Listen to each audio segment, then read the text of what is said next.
गोरकी ने एक कहानी लिखी है, बड़ी प्यारी कहानी लिखी है कि एक किसान था, उसने कहीं पर पढ़ा कि साइबेरिया में जमीन मुफ्त में मिल रही है। अरे मुफ्त में मिल रही है तो मैं भी जाके लेके आता हूँ। गया, गांव के प्रधान से पूछा, क्यों भैया जमीन मुफ्त में मिल रही है? अरे बिल्कुल मुफ्त में मिल रही है। क्या करना पड़ेगा? कुछ नहीं करना पड़ेगा। सुबह का सूरज उगेगा, आपको 4 झंडियां पकड़ाएंगे, आप पकड़ करके भागना।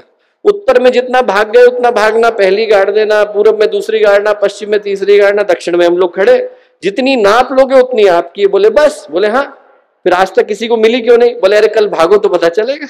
सुबह का सूरज उगा, गांव के प्रधान ने 4 झंडियां पकड़ाई, बोले भागो।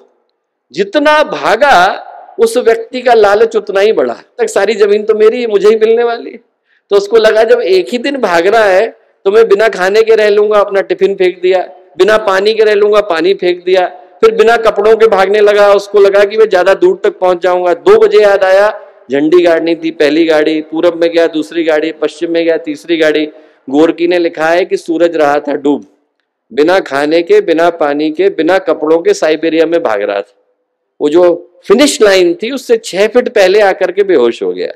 जब आंख खुली तो देखा चंद्रमा चढ़ गया है, आधी रात हो गई है और गांव पूरा का पूरा इकट्ठा है, ताली बजा रहे हैं। बोले भैया तुम तो बहुत दूर तक आ गए, बाकी के लोग इतने लालची निकले कि आज तक लौटे नहीं है, झंडियां ही गाड़ रहे हैं।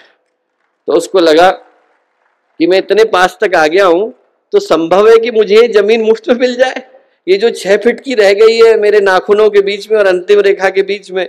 उसने गांव के प्रधान से पूछा कि एक बात बताइए भैया, ये जो 6 फीट रह गया इसका आप क्या करोगे? गांव का प्रधान बोला, कुछ करेंगे नहीं, तुम्हारे मरने की प्रतीक्षा कर रहे हैं, इसमें तुम्हारी कब्र खोदेंगे, तुमको गाड़ेंगे, इतनी ही जमीन तुम साथ लेकर के जाते हो, ज्यादा लेकर के कोई जाता नहीं, भाग हर कोई रहा है। जो संसार की रीत है वो बड़ी अजीब हो गई दोस्तों। जिस चीज के लिए आए थे उसको भूल करके व्यक्ति उन चीजों में अटक गया जो हमारे जीवन का उद्देश्य नहीं।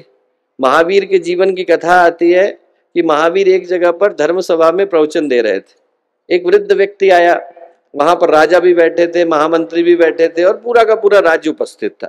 एक वृद्ध व्यक्ति आया और सीधे आते से ही उसने जाकर के महावीर को प्रणाम किया और प्रणाम करने के बाद राजा के पास गया और राजा से बोला, आप सदा जीते रहे। उनको लगा पता नहीं क्या कह रहा है। महावीर के पास गया, बोले आप मृत्यु को प्राप्त हो। लोगों को लगा पता नहीं क्या कह रहे हैं। मंत्री के पास गए, बोले आप जियो चाहे मरो, आपके ऊपर है। फिर वो जो कसाई था उसके पास गया, क्रूर शौकरिक, उसके पास जाकर के बोला, तेरा तो न जीना अच्छा है, तेरा तो न मरना अच्छा है। ये कह करके चले गए। अब लोगों को बड़ा आश्चर्य हुआ कि क्या कह रहे हैं। महावीर की तरफ देखा, महावीर बोले, बड़ी गंभीर बात कह करके गए।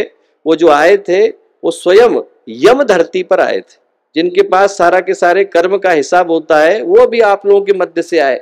सम्राट को जाकर के उन्होंने ये कहा कि आपका जीना ही अच्छा है।